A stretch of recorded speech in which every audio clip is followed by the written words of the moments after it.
Wait a minute. Can we just take a sec and appreciate this beautifully trimmed beard? I was looking like a caveman with like this big bushy beard and everything, and I finally trimmed it last night, and I think I look rather spiffy. Ladies, send me a DM.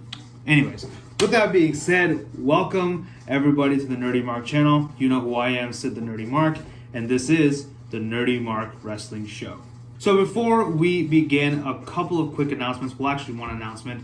There will be no In Other News this weekend, mainly because this Saturday I am going to be a very busy bee. So I might as well just go ahead and give you the layout of the show today. I'm going to be talking about some news. Then I'm just going to get into NXT, and then I'm going to talk about who should and will win at TakeOver 30, which is happening this Saturday. So there will be no question. It will resume next week. So if you haven't answered my question, go to my last NerdyMark Wrestling Show and answer the question. On this weekend, like I said, I will be watching this very special episode of Dynamite this Saturday, NXT TakeOver 30, as well as being a part of DC Fandom. So I'm going to be watching and being a part of all that stuff. And then on Sunday, I will have the NerdyMark Super Show, wherein I will talk about everything from the DC Fandom event, as well as the my review for TakeOver 30 and my thoughts on AEW Dynamite on Saturday. And I'll hopefully we'll do it before SummerSlam. I'm trying to see if I can't make it a live stream. So we'll see. I'll keep you guys posted. Just stick to my socials and for more information. I will also be trying to go live on Saturday on my Instagram, Sids500. So if you're not following me there, definitely go follow me. I will be going live throughout the day, multiple times throughout the day. I don't know if I'll have guests. It's probably just going to be me. If any of you are going to show up and want to be a part of it, just say that you want to be part of the live, and I will gladly invite you. I would love to have any conversation at that point, because sometimes it gets a little lonely. With that being said, let's kind of dive right into our show, and let's talk some news. Our first piece of news concerns a WWE employee that has been with the company for over 12 years, and that certain someone is, of course, announcer, backstage interviewer Renee Young, and of course, she has officially given her notice this week to WWE, and she is, of course, going to be leaving in the near future. We don't know exactly when she's going to leave, but she said that she is going to finally be parting ways with WWE sometime soon. Now, I think that makes some sense because her husband, Jon Moxley, who is the current AEW champion and should definitely murder MJF at All Out, he, of course, works at AEW. So I'm guessing that perhaps she was in talks with Cody, and she, of course, has now become a part of AEW, is going to be becoming a part of AEW sometime soon. I think she would be great as a commentator or even as a backstage interviewer. I think she should be a commentator because you know what?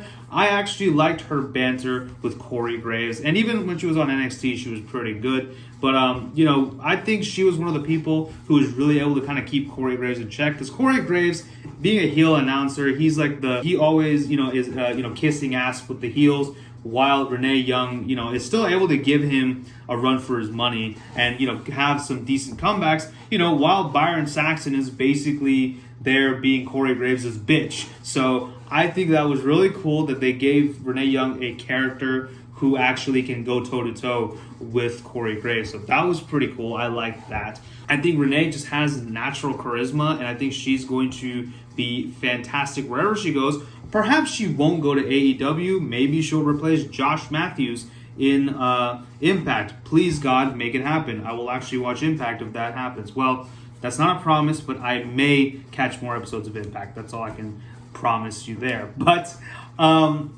like I said, was a big fan of, I was definitely a fan of Renee Young. When she became part of the Raw announce team, I was excited. I was very much happy. Of course, she could also be going over to Fox and kind of becoming more of a full-time employee over there. So perhaps that's the thing. I know she also has like her own cookbook that she's working on. Maybe she'll do a cooking thing. Who knows? Maybe we'll see her on Food Network. That would be awesome. I wouldn't mind. Or, like I said, she could definitely go to AEW with her husband, Jon Moxley, and whatnot. I think that would be interesting. But either way, wherever Renee goes, I do wish her the best of luck, and I can't wait to see what this young lady does next. Well, she's older than me, but she's still pretty young. So what this lovely woman does next. Our next piece of news comes to us once again from WWE. We're going to stick with WWE for all the news articles this week, and as well as pretty much this entire episode. We did get the announcement that WWE's Thunderdome is a real thing. It is a virtual structure and a physical structure, actually, wherein we can see all the different fans of the WWE universe from around the world, and we can interact with them. You'll get to be on camera, perhaps you'll be on TV. If you registered for WWE Thunderdome, let me know what you thought about it. If you're watching this after you've experienced Thunderdome, let me know. Me personally, I have not signed up because when I first heard Thunderdome, I was scared that WWE bought the copyrights to Mad Max. But that was not the case. It's just a big, huge kind of a dome structure, which, like I said, it's a virtual and physical one. And, Twitter user Justin Barrasso actually gave a behind-the-scenes kind of look at Thunderdome, and it actually looks pretty cool. It actually looks very interesting. So I'm very interested to see how they do it. I think it's kind of a pretty cool way to still have crowds, but not have crowds during this whole time. So I actually think that's a pretty good idea by WWE. Hey, I mean, look, I'm not a WWE mark, but look, if someone has a good idea, I'm going to applaud it, It is what it is. So I think that's cool. You can still practice social distancing while having a good time. So that's pretty cool. I will give kudos to WWE when they do something good. If you have registered for WWE Thunderdome, let me know in the comments below. Also, like I said, if you are watching this video after experiencing Thunderdome, let me know what your experience was like in the comments below. I would really love to. I'm actually genuinely curious, so please do let me know. But yeah, that's pretty much all I got to say. Let's move on to our last piece of news. And our final piece of news today does concern Goldberg, and he apparently says that he has, in his current contract, 4 more matches left. So that's 2 matches per year. Now, I'm going to go ahead and read the quote that Goldberg gave, and, I'll kind of tell you my thoughts about it. So, to quote Bill Goldberg, excuse me, he says, "I am contracted with the WWE for the next 2 years through 2022-2023. I've got 2 matches per year. I've exhausted my limit this year quite early on April the 5th with WrestleMania under these really weird circumstances. But I've got a couple of other extremely interesting projects right on the cusp. But as you guys know, in the entertainment business right now, everything's on hold unless it's a production of 10 or under, pretty much. We got a lot of cool things that people are going to find out about pretty soon. My WWE commitment is still going strong. At 53, I never would have imagined, especially after making fun of Flair when he was doing it in his early 40s. Well, so it looks like Goldberg is not looking to stop anytime soon, and he wants to continue to be in, kind of, stay relevant. I guess that's the only way to put it. Now, yeah, like Goldberg said, he is 53 years old and still in great shape. So, I mean, and the thing is with Goldberg, his matches don't last longer than like 30 seconds. At the very most, like 2 minutes when he squashed the Fiend.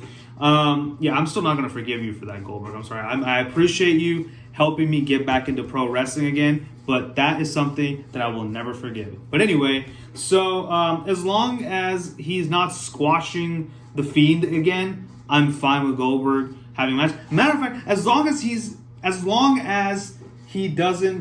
not fighting for a title, I'm okay with this. Okay, I mean, Goldberg is a part-time guy. Like he said, he's only got 2 matches per year, so just give him some good matches, like some decent matches, right? Like him and Roman Reigns. Let's have that match. Like that was supposed to happen anyway at Mania, but of course Roman, being immunocompromised, said he doesn't want to because of the COVID-19 and everything. But I still want to see Goldberg versus Roman Reigns. Goldberg versus Edge. There you go. That's 2 matches right there. Goldberg versus, Randy Orton. Goldberg versus whoever. Throw in Brock Lesnar again. Goldberg versus Matt Riddle. That's the match we really need to have. Though there you go. 4 freaking matches. And you know what? Goldberg should lose 2 of them and win 2 of them. Yes, I said it. Goldberg should win 2 of those matches. Like I said, as long as it's not for a title, I'm okay with Goldberg wrestling in WWE. Like, that's my opinion. But what do you guys think about this? Let me know in the comment section below. Also, let me know about all the other news articles that I mentioned here. But yeah, with that being said, let's get into NXT this week.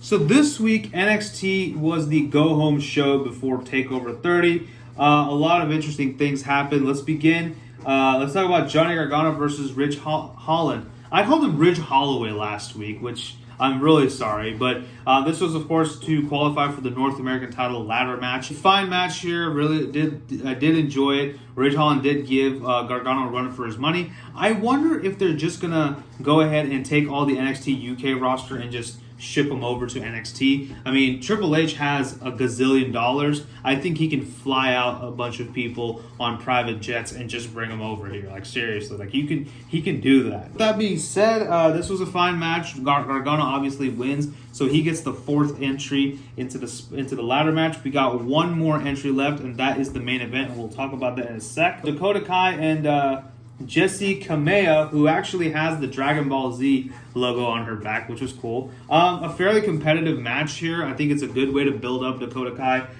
leading into her match with Io. She does beat Jessie, and afterwards we did have Dakota Kai cutting a little promo on Io Shirai, who then comes out and attempts to murder Dakota Kai, and then her big best friend, Mommy Cool herself, Raquel Gonzalez, comes out to help. This is going to be interesting. Even though Dakota Kai said she's going to do it on her own, she doesn't need Raquel. Apparently she does. So we'll see what happens at TakeOver. I hope Io wins. Moving on to the six-man tag match. Legado del Fantasma versus Breezango and Isaiah Swerve Scott. Breezango didn't really come out with any special themed entrance. They just kind of came out there, I guess, because they meant business. Great match here. 6 great athletes. What more do you need? Of course, it looked like the good guys had the upper hand, but Escobar hit the Phantom Driver onto Tyler Breeze to win this match for his team. I think they're doing a good job of building up Legado del Fantasma and making them a formidable force to be reckoned with across NXT and 205 Live. So, I mean, good stuff here. I really, really enjoyed this, and I knocked over my Samus and my Spartan here. A confrontation between the Undisputed Era and Pat McAfee and pals. This was actually a much more compelling promo and segment than it ever had any right to be. I'm actually excited for this match. Can you believe it? Pat McAfee cuts a heel promo. So is Adam Cole the face now? Is the Undisputed Era, are they a babyface faction now? I mean, are they really going to turn Adam Cole face from this feud? If so, I guess it's fine, but also, why? You know, why Pat McAfee of all people? I mean, he's not a wrestler. He's a former football guy, you know? I mean, I do have some hope that this particular feud, this particular celebrity feud, will be a lot better than a lot of the feuds that the main roster gave us. But it's still a celebrity feud, so I'm still a little bit wary. So, I don't know, but I'm actually kind of excited for this match. I can't believe I'm saying this, but I'm kind of excited. But, you know, Pat McAfee had a couple of his football buddies there. 3 of them to, of course, combat the Undisputed Era. Definitely, those guys are definitely not going to get involved in the match. I'm sure of it. Anyway, but this was fine. It was a decent promo. Pat McAfee cuts a good promo. He's annoying as hell, but he cuts a damn good promo. So I'll be damned, right? Next, we have Rhea Ripley and Shotzi Blackheart taking on Mercedes Martinez and Aaliyah with Robert Stone. Decent match here. Rhea Ripley and Shotzi Blackheart pick up the win. Finally, a win for Shotzi freaking Blackheart. Like, thank you. Thank you. Was that so hard? Like, what the hell? What is wrong with you people? Why are you making Shotzi Blackheart freaking job out week after week after week? Well, okay, not that bad, but still, she has like almost just as much wins, just as many losses as she does wins, and that's not acceptable. The woman comes in riding in a goddamn tank, and you're telling me that she's going to lose? That's bullshit. She should be running people over with her damn tank every freaking week. We did finally have our main event, the Velveteen Dream taking on Finn Balor to qualify for the ladder match for the North American title.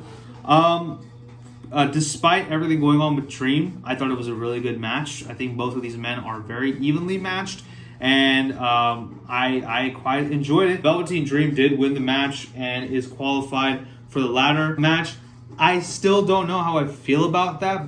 One, because I'm a big Finn Balor mark, and two, because of everything going on with the Velveteen Dream and his kind of sketchy situation that he's in right now. I'm thinking either the allegations were false or WWE is just not looking into it. I really hope that the allegations are false. I really do, because I actually like Velveteen Dream. But again, just because someone has talent does not make them a good person. That's one thing I'll say. But anyway, but we did have a full-fledged brawl between all the other competitors in said ladder match, and it ended with Bronson Reed looking tall. He held the North American title and did his thing. You know, I'm a big Australian kaiju and whatnot. That was cool. I liked that. But but that's how we ended out NXT. And now let's get into who should and will win at NXT TakeOver 30. So I actually recorded this video, the review you're watching now, before they announced Timothy Thatcher versus Finn Balor at TakeOver 30. I thought they were going to do it perhaps during in an episode of NXT. However, they're going to do it at TakeOver 30 itself. So I'm going to go ahead and give my predictions real quick.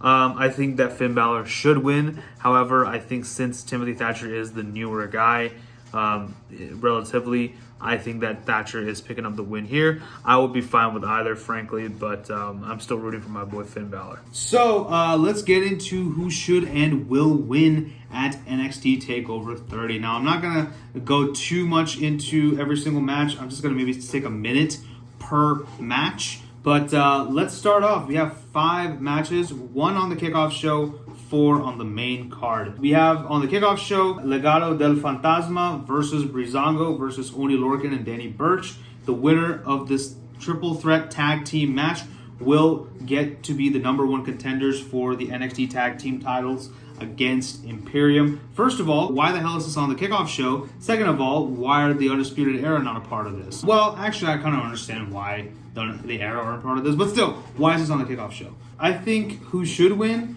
Legado del Fantasma, just because they've been absolutely killing it, like I said, in NXT and on 205 Live. And I think, obviously, Mendoza and Wild holding tag team gold, along with Escobar with the Cruiserweight Championship. I mean, I need, like, I always love having that image of a stable holding all the gold.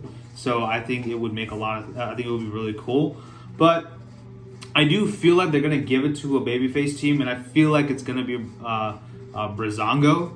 Lorcan and Burch could be the dark horse in this match, but either way, those are my final predictions. It should be Legado del Fantasma, but I think it will be Breezango. Let's move on to Adam Cole, Bebe versus Pat McAfee.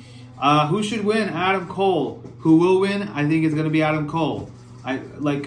Why the hell would you have Pat McAfee win the match? Like, why? That would make no sense whatsoever. Just let Adam Cole win, and I guess if he's going to turn babyface from this, fine. Like, okay, great, go ahead, do your thing, Adam Cole. I would actually like to see a Undisputed Era babyface run. That would be really cool, I think. Then we have the NXT Women's title, Io Shirai versus Dakota Kai. Now, this is actually a match I'm really looking forward to because I think both of these women are tremendous athletes. I do feel like Raquel Gonzalez will get involved somehow, but I think Io Shirai should and will win this match because right now, I don't think Io needs to drop the title anytime soon. Dakota Kai is fantastic. She's proved herself time and time again that she is worthy of that women's championship, but she shouldn't be the one to take it off of Io Shirai. Matter of fact, I don't know who the hell should. I mean, if you want, you can. I mean, since Kairi Sane is no longer around, if you want, have Asuka come back in NXT and challenge Io. Like, that's literally the only thing that I'd accept, frankly, at this point. Like, let her have like an Asuka style run. Like, have her just have a full-fledged undefeated streak, and then once she's ready to get called up to main roster, whenever that is, like, let her just relinquish the title, like how Asuka did, because that's how good of an athlete Io Shirai is. She does not deserve to lose a match, frankly. In my opinion, she doesn't deserve to lose, okay? So, Io Shirai should and will win this match. Of course, we have the NXT North American title ladder match. As I've mentioned before, this is the match that I'm really looking forward to.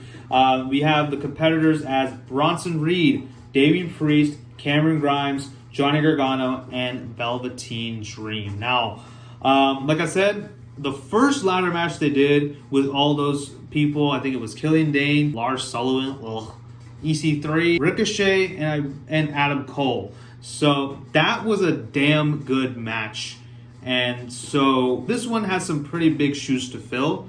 But I do have confidence that these 5 competitors can absolutely fill it. So I'm beyond excited for this match. So with that being said, who should win this match? I think it should be Bronson Reed. I think he's been having a great showing in NXT. Even he had a great showing against Karrion Kross. I think he gave him like the best match so far in NXT. Even though he lost, but still, it was still really, really good. And there's a lot of potential, and I'm really glad they're building up Bronson Reed. The Auszilla, whatever. I mean, he's a freaking, again, he's the Australian Kaiju. I'm gonna call him the Australian Kaiju. I don't want to call him Auszilla. He's the Australian Kaiju in my book, okay? Because I like saying the word Kaiju. Anyway, but I do think it should be Bronson Reed. But I have a sneaky suspicion that they're gonna put the title on Dream, just because he just came back, and they're like, oh, he returned, so we need to put the title on him. Honestly, I don't know how I would feel about that. Just saying. I really don't think Dream needs the title at this point. He's done enough with the North American title. He had a great run. His time, I think, is over, and now I think it should be Bronson Reed's turn. Like, give someone new a turn. Oh, by the way, in NXT, we did have Timothy Thatcher attacking Finn Balor. That's how Dream capitalized and won the match. But finally, we do have the NXT title match. Keith Lee versus Karrion Kross. Now, this one I want to talk about for just a sec. Now, this is, I feel like WWE and NXT kind of booked themselves into a corner, because they basically strapped a rocket to Karrion Kross, but they kind of did the same to Keith Lee. And when 2 rockets meet in the middle, it's not pretty, right? So, there has to be a winner and a loser at this point. Although, here's what I would like to happen. I would like for both men to be down. Like, I wouldn't mind Karrion Kross hitting Keith Lee with the Doomsday Saito, and then Keith Lee just kept getting back up and hitting Kross with a huge spirit bomb. And, that kind of takes Lee out because, he's still exhausted from the Saito. And both men are down. And out comes Tommaso Ciampa. And I actually would have him attack Keith Lee. No, I would have him attack Karrion Kross. Because that way, Karrion Kross can still keep his wins, but Keith Lee can still keep the title. And now we get a triple threat match at the next TakeOver. Keith Lee versus Karrion Kross versus Tommaso Ciampa, where Tommaso Ciampa is finally back with Goldie. I need Tommaso Ciampa to return and come after Goldie. Like, we need Psycho Killer Tommaso Ciampa again. Okay? I've been wanting that for a while now. So anyway, but yeah, I think that's what should happen. So I think technically Keith Lee should retain the title, but I feel like they're going to just put the title on Karrion Kross.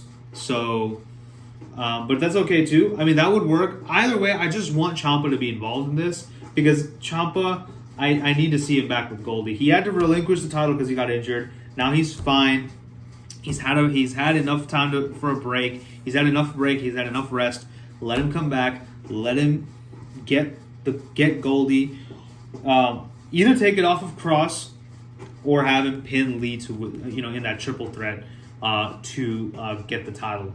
So either way, it doesn't matter. I just want to see that match. But anyway, those are my picks for who should and will win at TakeOver 30. Let me know yours in the comment section below. So that pretty much concludes the NerdyMark Wrestling Show for this week. Let me know what you guys thought about all the news articles. What do you think about NXT? And what are your predictions for TakeOver 30? Leave all of that and more in the comment section below. And as always, don't forget to like, share, and subscribe. Follow me on social media. Tell your friends about the NerdyMark. Thank you for watching. I love you. Stay safe. Take care of yourselves. And I'll see you next time. Bye-bye.